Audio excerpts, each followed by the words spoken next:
Real men don't rub other men's feet. I can never watch Machete again after seeing this.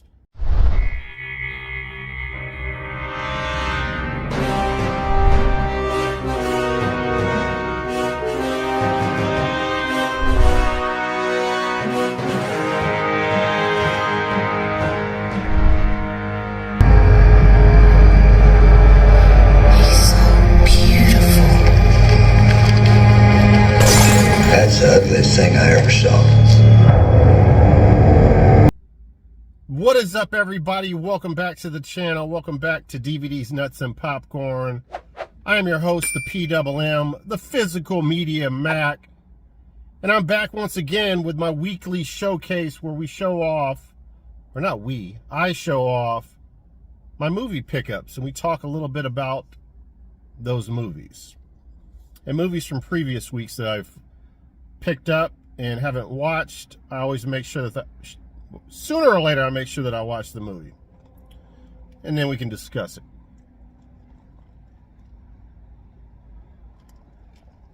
I've said it a million times, I hate the channels that fucking pick up movies and never watch them. It just drives me insane.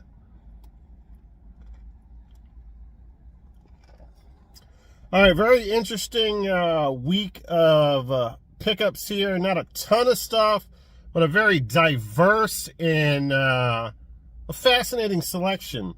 And I also got a pickup from a buddy of mine, Mario, from the Retro Wave podcast. Google that.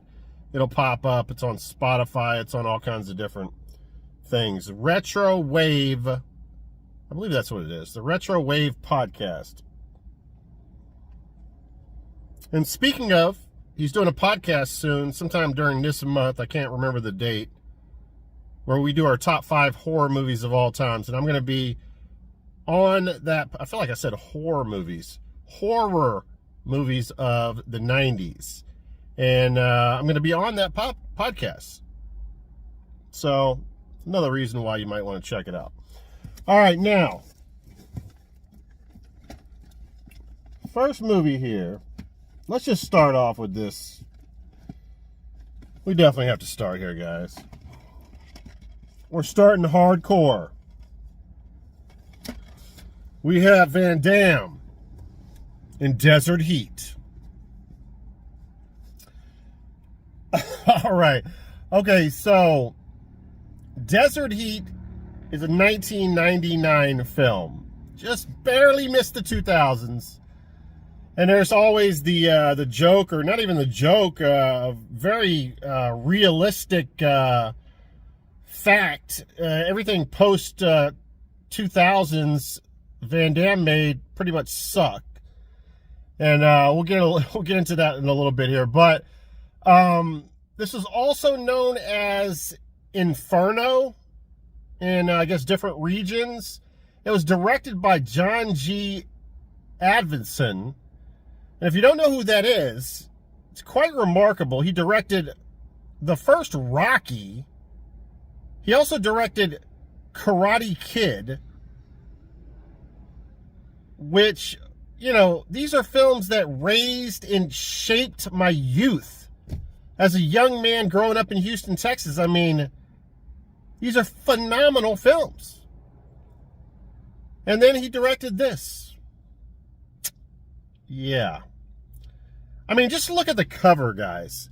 That's not even a real photo of Van Damme. It's like computer graphics. Why the hell would they do that? You're already telling us you're going to suck. Why would they have computer graphics on Van Damme and not have the real photo? Anyway, guys. Obviously, Van Damme's in this. Danny Trejo is in this movie as well. And a woman that I've had a crush on for many years, Jamie Presley, is in this film. I've always wondered why Jamie Presley wasn't in, you know, a ton of B horror movies as a scream queen. I think she would be, you know, so good at that. I don't, God, she's so fucking like hot in a horror type of way, a redneck horror type of way. Now, the beginning of this movie is pretty much lame. And, but it's basically setting up, you know, a revenge flick where Van Damme must be nursed back to health. We've seen it 1,000 times in different movies, and usually the formula pretty much works for me. And, you know, as I mentioned, Danny Trejo's in this film. Van Damme is like a hero to most people my age. I mean, we grew up watching his movies. He's a badass.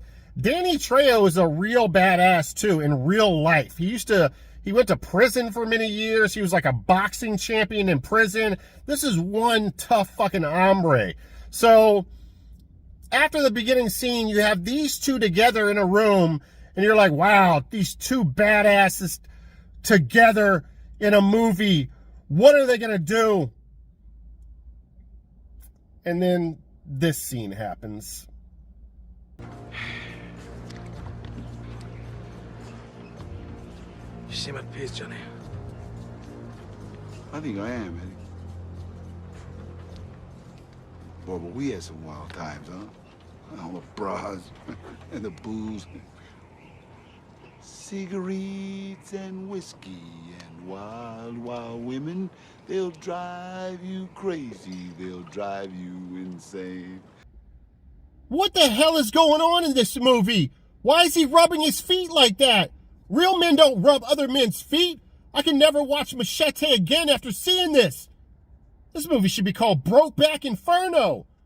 And if I wasn't traumatized enough by seeing that scene, I had to do some research and try to figure out if the director was playing a joke on us or what. So I went on the internet and I fell down this Danny Trejo rabbit hole, and I ended up seeing this video.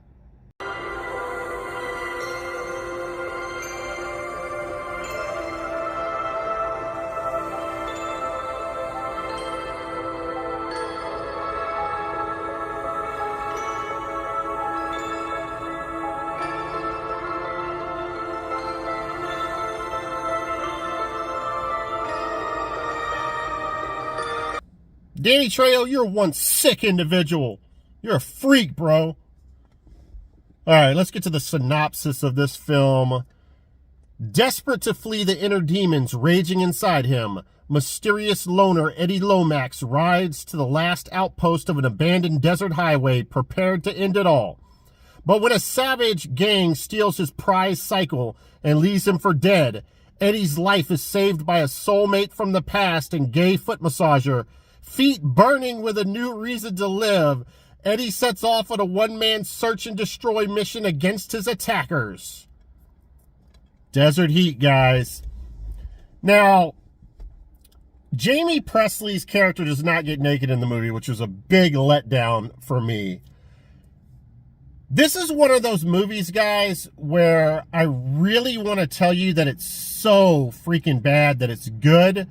But I feel like this movie is so uniquely bad, it deserves to be in a category by itself. Not only that, I don't even think I could put it on the same shelf as my other DVDs. You know what? Fuck a shelf. I don't even think I could put it in the same room. I'm going to have to build another movie room to put this movie by itself. It is that much of a spectacle. And now, it is my opinion that everyone needs to watch this movie at least once in your life. And I know I'm making it sound like it's so terrible, but there are some entertaining parts to the movie. There's a scene where Van Damme goes into a cafe, right?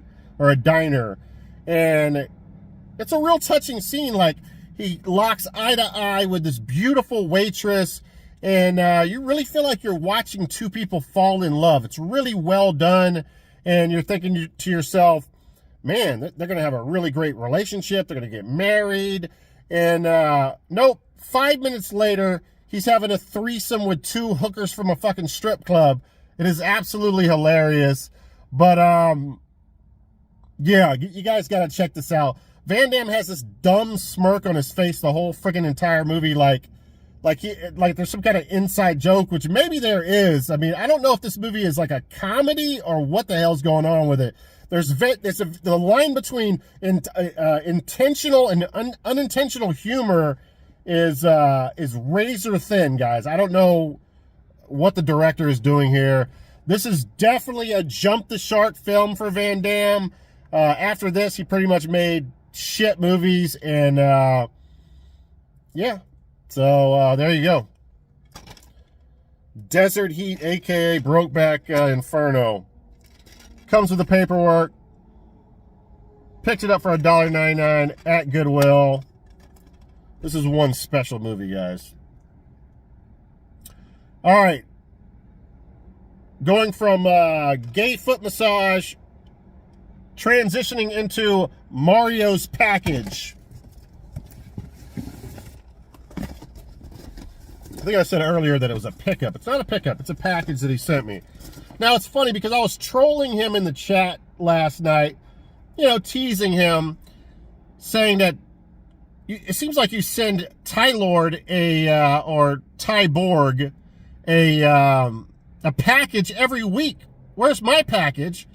And sure enough, he's like, you didn't get the package? And I'm like, what? I go out to my mailbox, and there's a package stuffed in my mailbox. And I'm like, wow, I was really trolling the wrong guy. I had to formally apologize to him. The guy hooked me up, or at least I thought he hooked me up. And by the way, we'll get to the good stuff after we check out Mario's package here. So, let's start off with...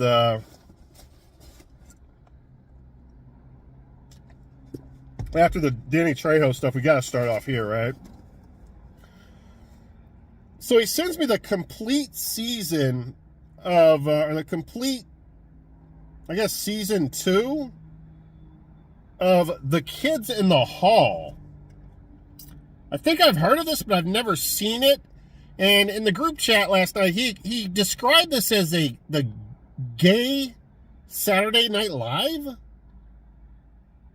And you know, it's funny because when I'm laying at bed at night trying to sleep and, you know, I'm pondering my thoughts, you know, I often think, man, I really enjoy Saturday Night Live. I wish they made a gay version of it. So thank you, Mario. You've really made me achieve my dreams here. I don't know if he's effing with me. I mean, they're all wearing girl clothes, so that does make sense. Kids in the Brokeback Hall, guys. I don't know. I guess I'll check it out. Maybe one episode. So, if that wasn't bad enough, then he sends me movies that that in a live stream I showed him before, so he should have known I had it. He sends me, oh God, Roman numerals. I don't know, whatever, it doesn't matter. Saw, the final chapter. I don't know where that falls in the franchise. I have the 8-film Blu-ray collection, so I don't need these movies. Saw 5. And Saw 6. But he had a good idea. I will be putting these in my 500 subscriber contest. So somebody's going to get these Blu-rays. So it'll go to one of my subscribers. So not bad at all. Step Brothers on Blu-ray. I already have that. This will also be in the contest. Yeah, he's really hitting, you know, he's hitting a home run, isn't he, with this package? All right. This Blu-ray case is in terrible shape. It's got all kinds of wrinkling on it, like it was, I don't know, water damage or some shit. Resident Evil Degeneration. I guess this is a cartoon movie? I don't know. I have no clue. It's probably bad. Let me know in the comments below about that. And then he sends me Underworld, which is probably like, it's definitely not the first Underworld. It's probably like one of the sequels. At least the case is not in horrible shape. I don't know. I've never gotten into the Underworld. Is Underworld vampires or is it werewolves? Or is it a combination of both? I don't know. Why is the case not shutting? No, I guess it is. I was about to talk shit about this case too. All right, thanks, Mario. I appreciate it, man. All right, let's get on to the good stuff.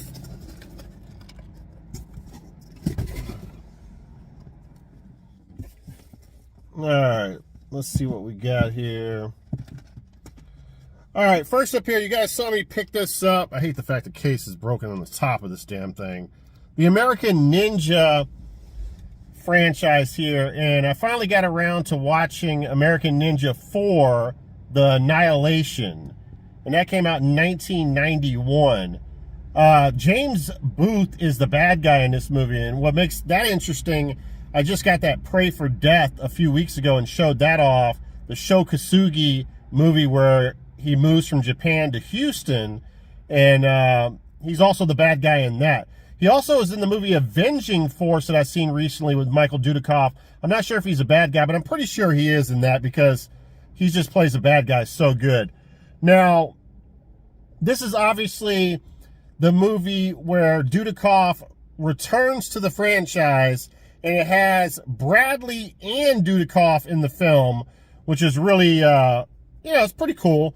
But there's some talk that Bradley, because Dudikoff left the franchise and Bradley took it over, so it's kind of weird having Dudikoff come back.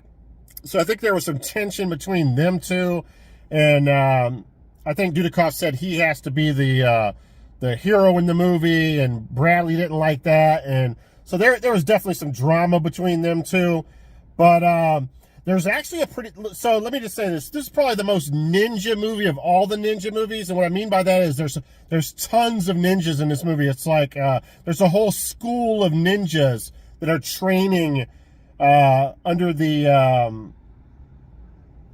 one of the I don't know, he's like a general, whatever country they're in. I can't remember now. It's been a while. But, so yeah, lots of ninja, lots of cheesy over-the-top stuff in this movie, but it's definitely a good ninja movie. I like all the American ninja movies. I'm just going to let you know right now. Now, there's a really cool scene in this movie where it's Dudikoff versus Bradley, but you're tricked. Like, I was like watching it, I was like, what the fuck? It makes no sense at all. You're like, why are they fighting? They're both the good guy, and they're literally having a fight to the death. And you're like, this is fucking insane, but I love it. And, and then all of a sudden, Dudikoff kills Bradley, and then he takes off his face. He has like a fake face, and it's not Bradley. So it's really cool how the director did that part. I mean, I like that. I thought it was badass, because you hearing the backstory of the tension between them two, you're like, you don't give a fuck that it makes no sense in the story. You're like, yes, they finally get to fight. Let's see who is the baddest motherfucking ninja out of the two. So that's really cool. But yeah, man, I enjoyed these films, every single one of them, and no difference with American Ninja 4, The Annihilation, man. I thought it was pretty badass.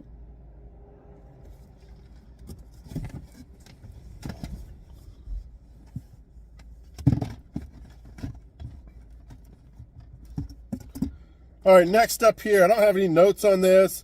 I've heard decent stuff about this, and I've been into these cyborg movies lately, and we'll actually talk about a cyborg movie in a little bit here, but it's called Upgrade, and I want to say this is a cyborg film. Either that or there's some kind of stem cell, let me see. After his wife is killed during a brutal mugging that also leaves him paralyzed, Gray Trace, let me see, is approached by a billionaire inventor with an experimental cure that will upgrade his body. The cure is an artificial intelligence implant called STEM gives. It's called STEM. And this gives Gray physical abilities beyond anything experienced, and the ability to relentlessly claim vengeance against those who murdered his wife and left him for dead. One of these days I'm going to learn how to read. But, yeah, very, I don't know, cyborgish, I would say. But, yeah, when I saw that for $1 at my local resale shop, I said, you know what? Definitely need to pick that up, especially with the kick that I've been on lately. Next up here. So I love these cases. I think I showed this off in either the last video or the video before that. Cyborg sent me this. And yeah, this is Expect to Die. Speaking of David Bradley, a 1997 film, even though it says 2000 on the back of this case for some freaking reason. And I don't know, where do I begin with this movie? So, like I said, it stars David Bradley, which is great, but David Bradley tries to act in this movie, of all things. And I'm sorry, but let's face it, David Bradley is no Daniel Day-Lewis. When I throw on a Bradley movie, I need two things. One, him hooking up with some badass bitches, right? Two, him kicking some fucking ass. Until the end of this movie, you get no kick ass in this movie whatsoever. He's literally like playing this video game inventor or video game programmer guy the whole movie. And he's also playing a bad guy in this movie, which it does not play well. Like, he's a good guy, like, through and through. Like, David Bradley, in every movie, he plays a good guy. And, like I said, a kick-ass fucking fighting guy. I don't know, like, he was not a good bad guy in this movie at all. They have this other guy in the movie called Jalal Mira. And Cyborg seems to like him. He says he's a good producer, but he also appears in some of his movies and fights. And the guy is like, has a beer belly. He looks out of shape. He's short. For the same reason that I really never get into Jackie Chan movies. Jackie Chan's like 4'10", and I just do not buy into the fact that he can beat all this ass. I mean, I'm sorry. So, and this guy's way worse than not that disrespecting Jackie Chan. I respect him a lot, but I'm just not into his movies because, you know, he's a little pipsqueak of a guy.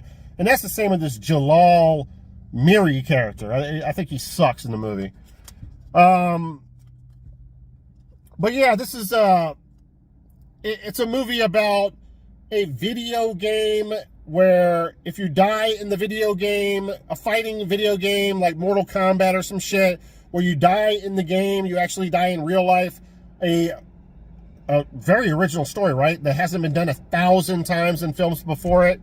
But again, I love the case, and I want to collect cases like this. And it's a keeper still, but it's a bad film.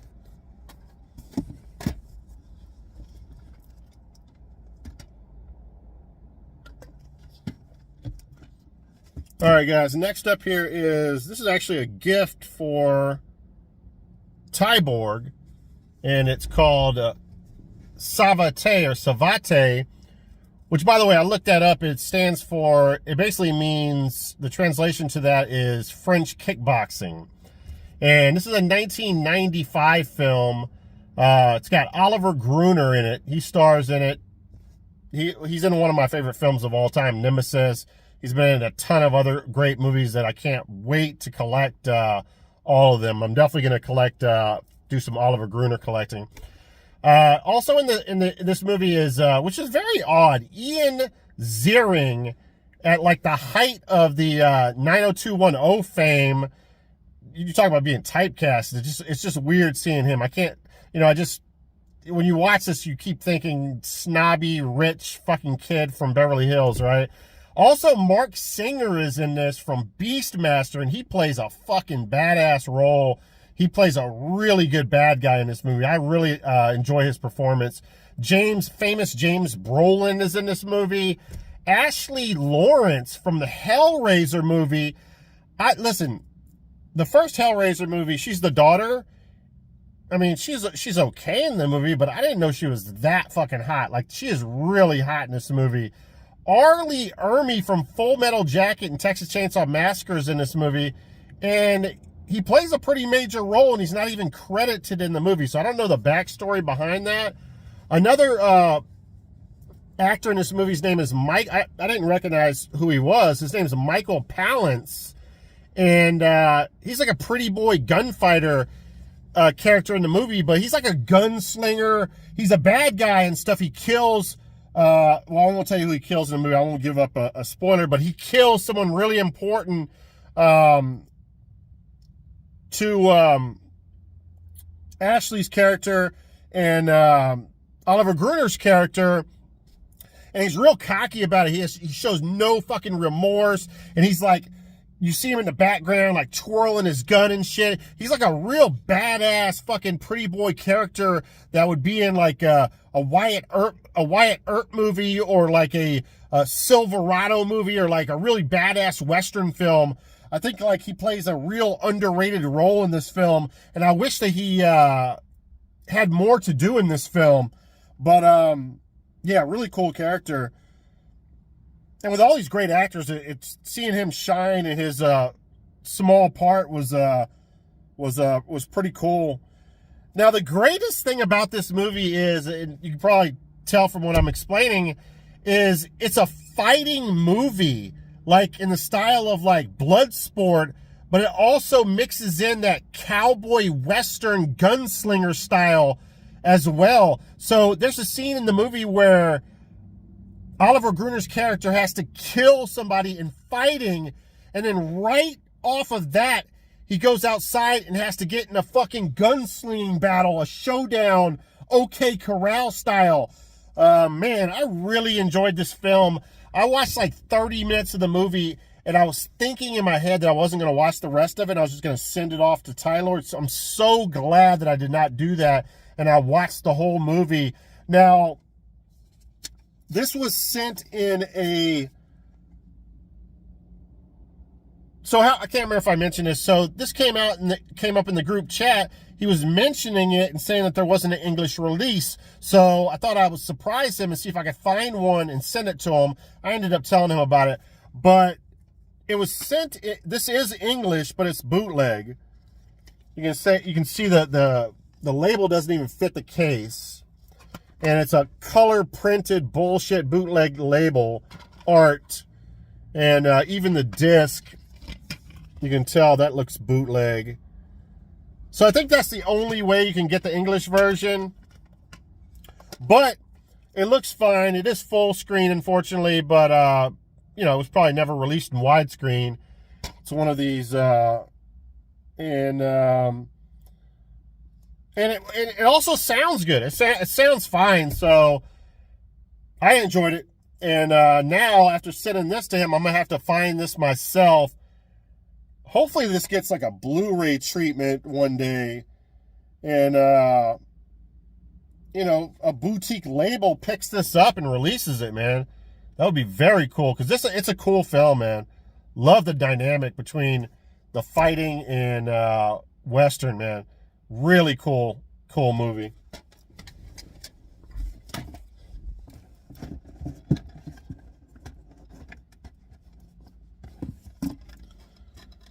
All right, now I just want to let you guys know I did pick this up. Now, by the way, so this is Cyborg 3. I told you guys I was going to pick it up.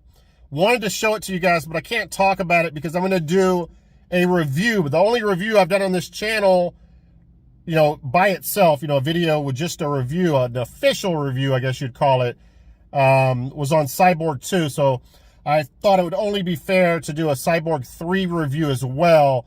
And there's a surprise in that video. There's going to be a skit in that video that's going to be really fun, I think. So, but I wanted to show this off real fast here. Oh, I forgot I got this in a protective case. There's going to be a glare. We got Cyborg on laser here. And then we got Cyborg 2 that we showed off in the last video. And then Cyborg 3. I can't remember. I think Cyborg 3, there was some kind of problem. It was hard to get the laser disc for it or something. Or maybe it was too expensive. I can't remember now. But there was a re-release of it in English and by Screen Media.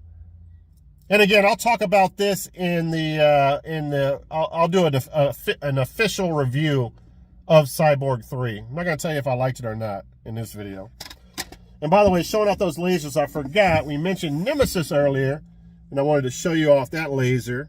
So we were talking about Oliver Gruner. Yes, guys, I do collect Laserdisc. And by the way, man, you know, I was real heavy into Laserdisc collecting. I was getting other people into collecting as well. And there was about a year period where I really got out of it and wasn't collecting at all for Laserdisc. And now watching all these sci-fi films, these cyborg movies, these fighter movies, and I really found a reason to get back into Laserdisc collecting, because it's hard to find American releases of a lot of these films that I like. So I am back into Laserdisc collecting full time now, and I absolutely love it. I'm having a great time with it. All right, now,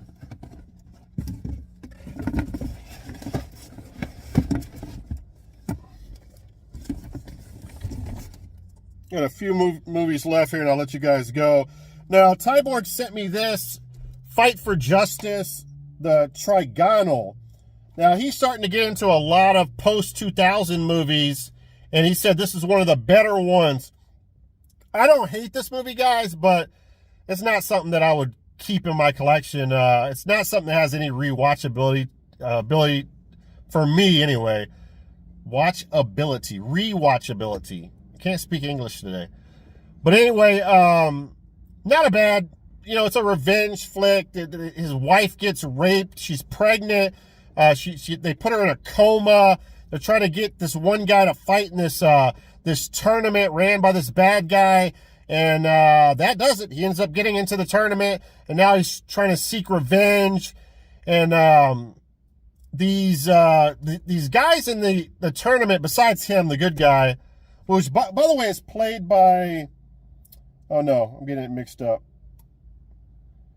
What's the name of the guy? I don't remember the name of the guy. Well, anyway, it doesn't matter.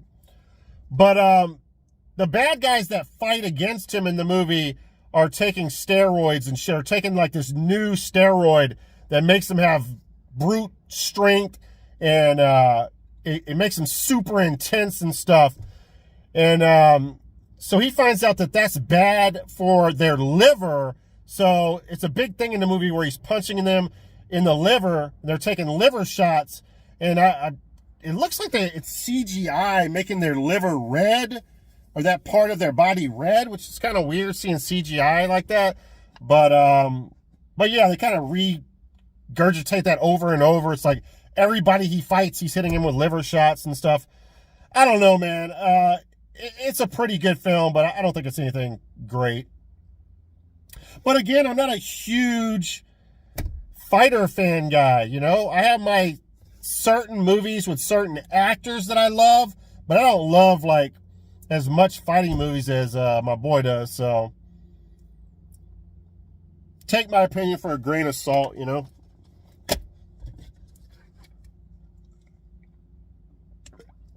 All right, it's getting hot in this car. I don't want to turn the AC on because... Let me go ahead and finish this video up. All right, this arrived last night. I needed this for the collection. An absolute Christmas classic, guys. Invasion USA. Came out in 1985. Now, this is another Golan Globus Canon production. And, you know, they're behind all the Ninja movies and so many classic cheesy action films from back in the 80s. Now, Richard Lynch is the bad guy in this movie. I think this is one of his better roles, man. He is a really intense, fucking evil character in this movie. Now, Lynch and Chuck Norris basically blow up shit for an hour and 45 minutes to explain this movie. It's basically that. My favorite part of the movie is Chuck Norris is walking around, like, for a better portion of the end of this movie with dual Uzi or submachine guns, and he's literally, like, clipping people with a sniper's precision with these fucking submachine guns. It's so fucking badass. And it reminds me of the game Contra. It's like he's got double spread shots. Put Chuck Norris in the Contra game, and that's what you get. Now, Billy Drago is also in this movie, but he plays like a very small role. But I love him in movies. And the only scene that he's in It's him and Richard Lynch's character making it this drug transaction.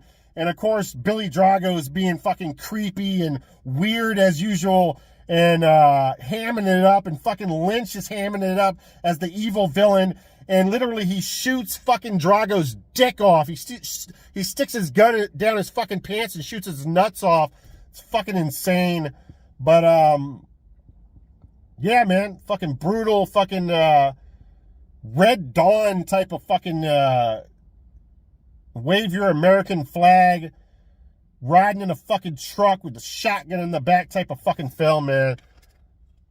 Can't go wrong with this, man. Great shit. That's Richard Lynch, if you don't know who he is.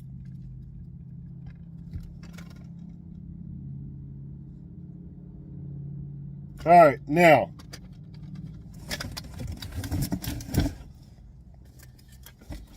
All right, this is another game. I was about to say game. This is another movie that arrived last night. This is a film from 1990 called Blood Games. And I never knew this movie existed, guys. Now, I want to show you something.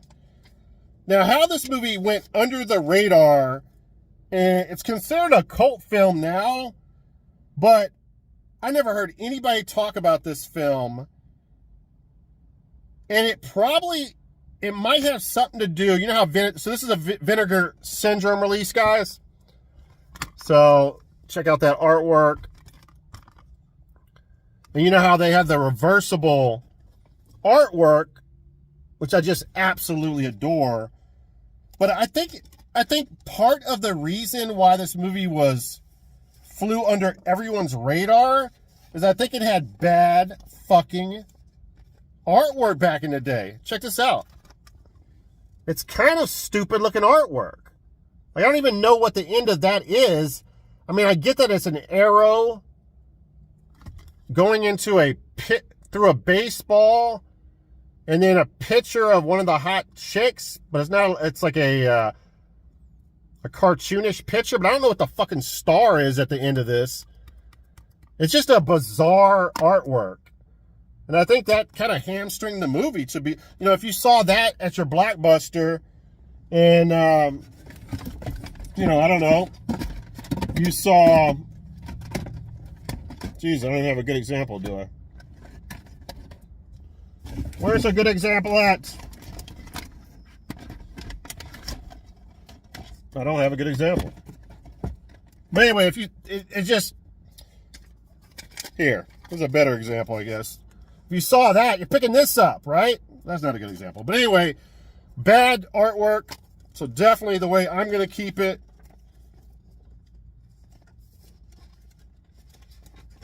Well, the example is the new artwork. That would be the example. If you saw that at your Blockbuster, you're probably picking it up.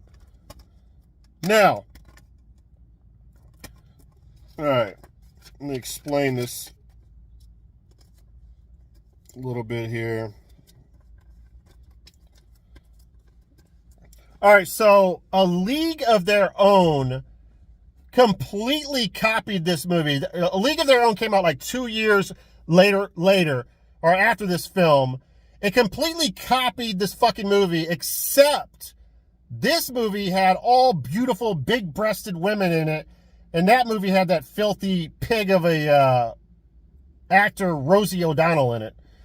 Now, the best way to describe this movie, this is a much better version of A League of Their Own meets Deliverance. Okay, so basically what happens here is this beautiful baseball team, all full of females, travels the countryside, I guess, and goes and plays in these tournaments. So they go and play against this redneck, into this redneck town and play against these rednecks, and they beat the shit out of these rednecks. So the dad of one of the players on this redneck team is this ex-mercenary guy, real intense character, played by Ken Carpenter, who plays a really good bad guy. He's been in a bunch of movies where he usually plays the evil character. And he's telling his son what a pussy he is. He can't believe he lost in the baseball game, and is trying to pump him up and stuff. So all of the kids all the guys on the baseball team, not kids, all the guys on the baseball team, they go to their local bar, they get drunk as shit, and the one guy, Ken Carpenter's son, and his best friend say, let's go look for some chicks. So they go track down two of the girls from the baseball team and rape them, and that's what starts this rape revenge fucking flick. And they end up immediately killing the son. So now Ken Carpenter, the dad, the ex-mercenary, ends up getting everybody on the team and everybody in town saying, I'll pay $1,000 a head. If you kill any one of these girls, I'm paying $1,000. So it turns into this Deliverance type of Woods movie where they're trying to hunt down these girls, and these girls get a hold of guns. They got baseball bats, and it's them versus the rednecks, and it's a fucking phenomenal film, man. I really enjoyed the movie, and I just cannot believe that I'd never heard about this. I'm so happy that Vinegar Syndrome gave it a treatment. And, yeah, man, I cherish it, man. Really cool film. Now, one of the main actresses in the movie, her name is Laura Albert. So she was a model back in the day, and she won a 5-day movie acting school deal where she could go to movie acting school for 5 days or something of that nature. And she ended up staying at that movie school for 2 years. She got really into it. And the first role that she auditioned for was Blood Games, and she got it. She plays like the big sister role in this movie. She's like the most badass chick in the movie. And so a lot of the stunts in the movie, they would not let her do, but she was very athletic. Like, she was doing karate training at the time. She got the role for this movie, and she hated the fact that the stunt woman, who she respected a lot, got to do all the fun stunts and stuff. So she ended up becoming a stunt woman after this movie. I don't think she got any other like main roles that she was in, but she did like 20 plus years of stunt lady roles and stuff. So there's a special feature where they show her from her home doing an interview where she talks about that, which is really cool. They also have a Ken Carpenter at-home interview as well. This was done during the pandemic where no one could leave their houses and stuff. But yeah, man, Blood Games, man. Really happy that I found out about this movie the other day, man. Just kind of searching the interwebs and saw that and was like, I gotta have that fucking movie. And I'm very into sports horror now. Like, I want to own every sports horror movie. I guess The Fan would be a sports horror movie, but there's also a movie where this catcher, disgruntled catcher, starts killing everybody. I can't remember the name of that. I want to pick up that movie as well, and I want to get into all the sports horror movies. All right, I'm going to pause real quick to get some AC, and we'll go over the last movie. All right, before we get to the last movie, I want to go back to this. I forgot to mention something on this movie. There's a really cool scene in this movie where Mark Singer, his character, Mark Singer from Beastmaster, shows up. Now, he's the rival of Oliver Gruner. They know each other from the past. They came from the same country and stuff. And I believe he killed like Oliver Gruner's character's best friend.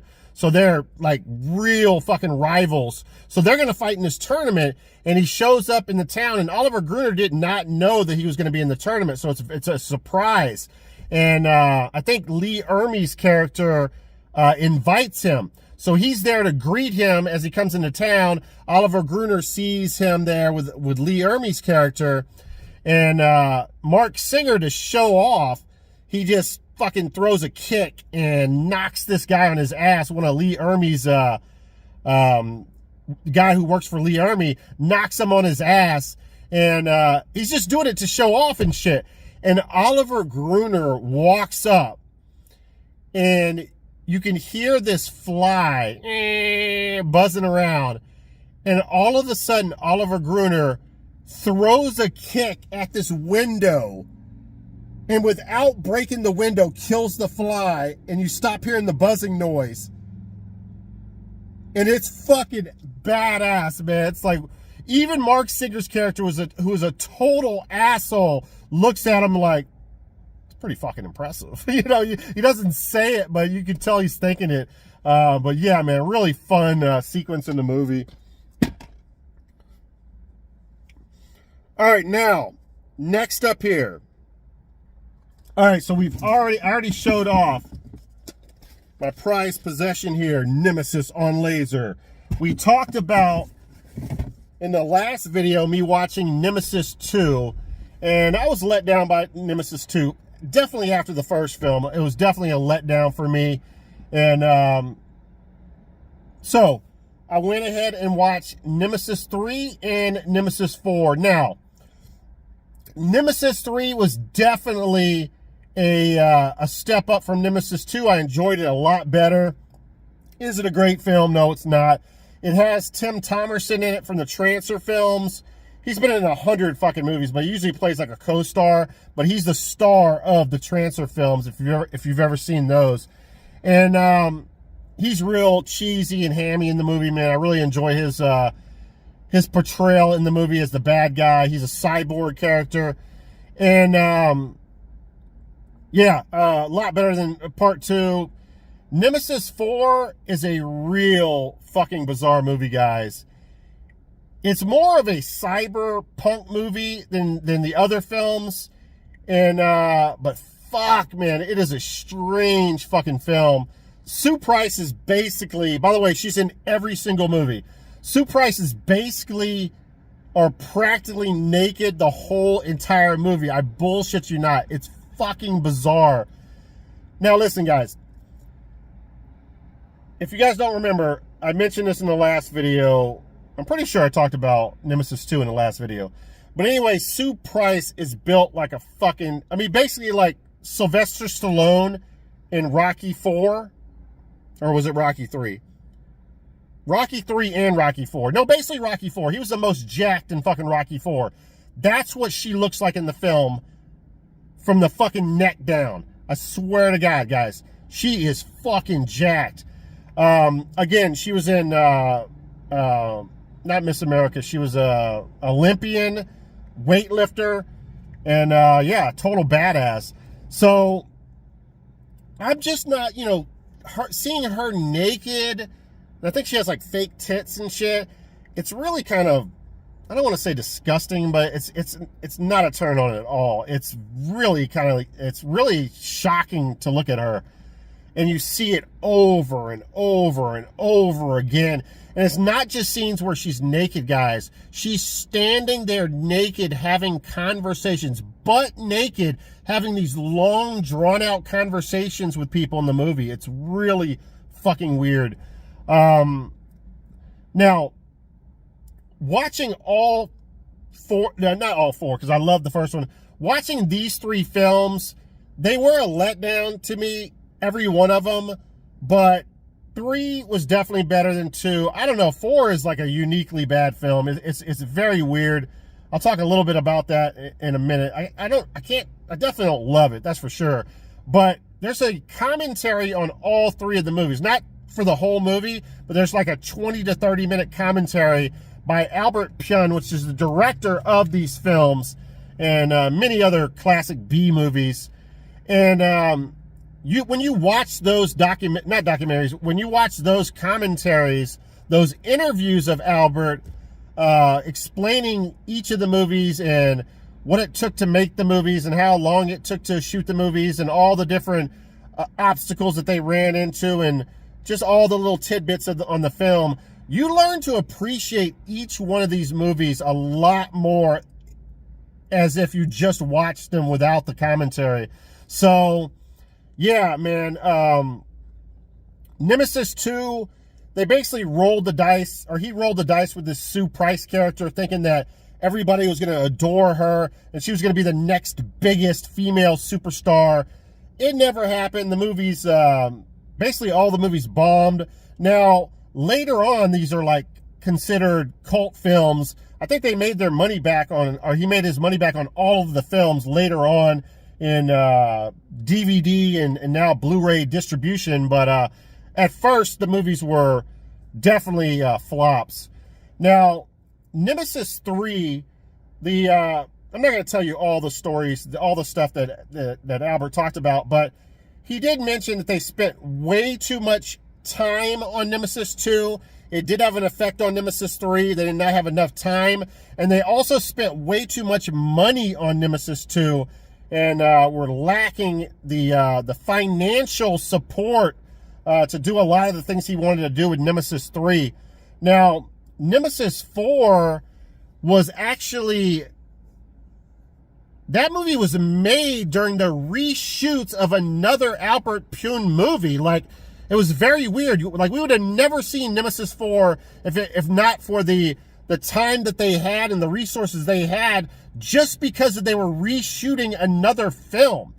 And the other thing that is so incredible, Nemesis 4 was shot in only 5 days.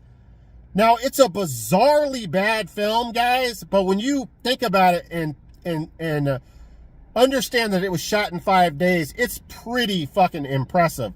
Now, I will say something about Nemesis 4. I feel like it's an art piece. It literally looks beautiful. It's shot super well, in my opinion, and I just love the way it looks, the aesthetic, the cyberpunk look to it. It really looks great, and again, it's like artwork.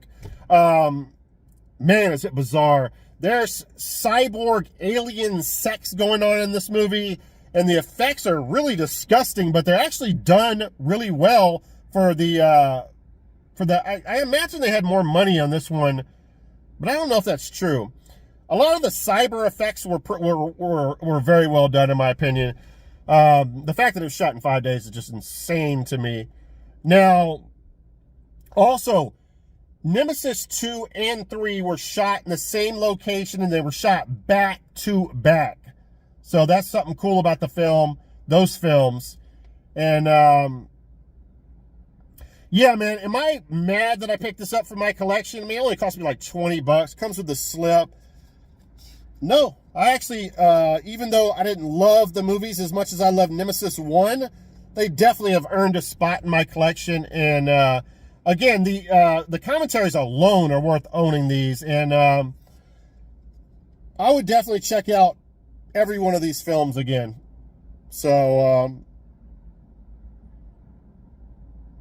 yeah. The Nemesis trilogy, guys. Check it out. All right, guys. Man, this video, I'm sure, ran at least an hour, and I am hot as shit. I'm ready to get into some AC. Thanks again to Mario. In all seriousness, I do appreciate the package, man. And just trolling you, of course. And should I thank Ty Lord for sending me Expect to Die? Yes. Thank you, Ty Lord, for sending me Expect to Die. Check out the Retro Wave podcast. I'm going to put Tyborg's channel, his YouTube channel, on the end screen. Please click on that box and subscribe to his channel. If you like content like mine, you'll like content like his, or you'll like his content because he does basically the same shit. Shows a bunch of cheesy, bad action films, cult classics, fighting movies, cyborg films that, you know, I show off in my channel as well. So, I'm the Physical Media Matt, guys. Good luck out there finding whatever physical media that you're looking for. And I will see you guys in the next video.